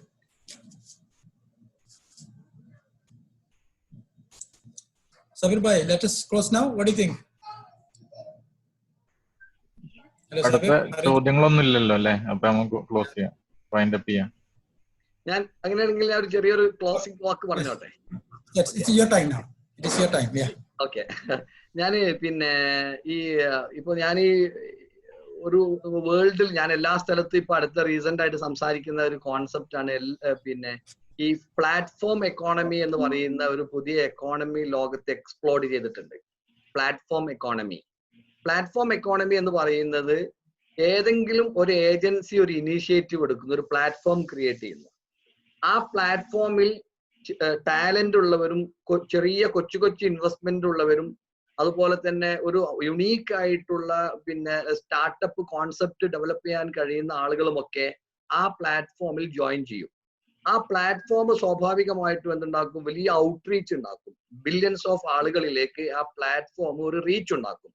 പക്ഷെ ആ റീച്ച് ഉണ്ടാക്കിയ സ്ഥലത്ത് നിന്ന് വളരെ കസ്റ്റമൈസ് ചെയ്തിട്ടുള്ള സ്വന്തം ആപ്ലിക്കേഷൻ ആവട്ടെ, സ്വന്തം പ്രൊഡക്റ്റുകളാകട്ടെ, പിന്നെ അത് വൈഡ്ലി ഡിപ്ലോയ് ചെയ്യാനും സെല് ചെയ്യാനും പറ്റുന്ന ഒരു ഓപ്പർച്യൂണിറ്റി സാമ്പത്തികമായി ശേഷിയില്ലാത്ത എന്നാൽ ഇന്നോവേറ്റീവ് ആയിട്ടുള്ള ഡെവലപ്പേഴ്സിന് അങ്ങനെ അവസരം കിട്ടുന്നു. ഇങ്ങനെ ആമസോണും നെറ്റ്ഫ്ലിക്സും പിന്നെ എന്താ പറയാ ഈ എയർബിഎൻബിയും ബൈഡുവും ഒക്കെ ഇങ്ങനത്തെ ഒരു പ്ലാറ്റ്ഫോം ഉണ്ടാക്കിയിട്ടുണ്ട്. അവരെല്ലാരും കൂടി ക്രിയേറ്റ് ചെയ്തിരിക്കുന്ന വേൾഡിലെ പുതിയ എക്കണോമിക് ട്രെൻഡിനെ കുറിച്ചാണ് പ്ലാറ്റ്ഫോം എക്കോണമി എന്ന് പറയുന്നത്. എങ്കിൽ ഇ ലേണിങ്ങിനെ മുഴുവൻ ഓൺബോർഡ് ചെയ്യുന്ന ഒരു സമഗ്രമായ ഒരു കോംപ്രിഹെൻസീവ് ആയിട്ടുള്ള ആമസോൺ കൺസ്യൂമർ പ്രൊഡക്റ്റിനാണെങ്കിൽ ഇ ലേണിങ്ങിനെ കംപ്ലീറ്റ് പ്ലാറ്റ്ഫോം ചെയ്യാൻ പറ്റുന്ന ഒരു പ്ലാറ്റ്ഫോമിന്റെ ആബ്സെൻസ് ഉണ്ട്. ഈ ഒരു കോസിനെ അഡ്രസ് ചെയ്തുകൊണ്ടാണ് ഞാൻ ഇപ്പൊ ഒത്തിരി കാലമായിട്ട് വർക്ക് ചെയ്തുകൊണ്ടിരിക്കുന്നത്. നിങ്ങളുടെ പിന്നെ ITEക്ക് പിന്നെ ഇതുപോലുള്ള ഒരു ഇനീഷ്യേറ്റീവിനെ കുറിച്ച് വളരെ സീരിയസ് ആയിട്ട് ആലോചിക്കാവുന്നതാണ്. വിശേഷിച്ചും ടെക്നോളജി ഫീൽഡിലുള്ള എംപ്ലോയ്മെന്റ് പിന്നെ നഷ്ടത്തിന് ഇതൊരു പരിഹാരം കൂടി ആയിരിക്കും എന്നാണ് ഞാൻ മനസ്സിലാക്കുന്നത്. ഇതാണ് എനിക്ക് നിങ്ങളുടെ മുമ്പിൽ ഒരു ക്രിയേറ്റീവ് സജഷൻ ആയിട്ട് വെക്കാനുള്ളത്. രണ്ടാമത്തെ ഒരു കാര്യം, ഞാൻ പിന്നെ സാധ്യതയായിട്ട് നേരത്തെ കമ്മ്യൂണിക്കേറ്റ് ചെയ്തിട്ടുണ്ടായിരുന്നു. ഞങ്ങൾ ദുബൈയിൽ ബേസ് ചെയ്ത് ഞങ്ങളൊരു പിന്നെ ഒരു ടെക്നോളജിയുടെ ഒരു മീഡിയ പ്ലാറ്റ്ഫോം ക്രിയേറ്റ് ചെയ്തിട്ടുണ്ട്. അത് purely dedicated four technology community ആണ്. അത് പിന്നെ www.techxmedia.com എന്ന് പോയാൽ നിങ്ങൾക്ക് കാണാൻ കഴിയും. അത് ഈ മീന റീജിയനിലെ ഏറ്റവും ട്രെൻഡി ആയിട്ടുള്ള ടെക്നോളജിക്കൽ ന്യൂസിനെ പ്രൊമോട്ട് ചെയ്യുന്ന, ആ ടെക്നോളജി കമ്മ്യൂണിറ്റിയുടെ ഒരു പിന്നെ അഡ്വക്കസി ഏറ്റെടുക്കുന്ന, അതിന്റെ ഒരു ലോബിയിങ് വർക്ക് ചെയ്യുന്ന ഒരു ഏജൻസി ആയിട്ട് വർക്ക് ചെയ്യുക എന്നുള്ളതാണ് ടെക്എക്സിന്റെ താല്പര്യം. ഞാൻ ടെക്എക്സുമായിട്ട് ബന്ധപ്പെട്ട ആളുകളോടും നിങ്ങളുടെ ഇന്നത്തെ മീറ്റിങ്ങിനെ കുറിച്ചും ഈ ഫോറത്തിനെ കുറിച്ചും സംസാരിച്ചിരുന്നു. നിങ്ങൾക്ക് ഈ ചാപ്റ്ററിന് ദുബായിൽ ഉത്തരവാദപ്പെട്ട ആളുകൾ ഉണ്ടെങ്കിൽ, അതല്ലെങ്കിൽ നിങ്ങൾ KSAയിൽ നിന്ന് തന്നെ നിങ്ങൾക്ക് കണ്ടിന്യൂസ് ആയിട്ട് ഒരു കോളം കൈകാര്യം ചെയ്യുകയോ അതല്ലെങ്കിൽ ഇതിന്റെ സാധ്യതയെ ഉപയോഗപ്പെടുത്തുകയും ചെയ്യാവുന്നതാണ്. ഈ ടെക്നോളജിയുടെ പുതിയ ട്രെൻഡുകളെ കുറിച്ച് വായിക്കാനും പഠിക്കാനും എഡ്യൂക്കേഷനും ഒക്കെ ആ സന്ദർഭം ഉപയോഗപ്പെടുത്താവുന്നതാണ്. അത് ഞാൻ നിങ്ങളുടെ മുമ്പിൽ ഒരു നിർദ്ദേശമായിട്ട് വെക്കുകയാണ്. ഓക്കെ, ഇത്രയേ ഉള്ളൂ. അസ്സലാമു അലൈക്കും. That's it. Very good. Thank you, sir. I think we are going to, before that we have a vote of thanks. So we are for that we are going to invite our ITE founding member and core admin panel member of ITE. He is working as a faculty of Faisal University, Al-Hassa. Yes, let us invite Riaz Ahmad Abdul Basit with the thunder of applause, please. Assalamu alaikum. Assalamu alaikum. Thank you everybody. Thank you, Mr. T.P. Sharfuddin sir. It was a wonderful session. Thanks to the ITE organizers. Inshallah, hope the ITE will create more innovative programs like this. Once again, thanks to all the participants. Hope you all enjoy this session. Thank you. Assalamu alaikum. Alaikum assalam. Thank you. We have one announcement also. Thank you, Riaz Ahmed, for wonderful speech. Now, we have one announcement. We have upcoming 26th Tuesday. We have AWS joint invitation event is going on under the ITE, so everybody can join the session. And now, with that, we are going to end the session. Thanks to all. Thanks to all the participants, especially our TP Sharafuddin. Back. Thank you all. Bye. Assalamu alaikum. Alaikum assalam.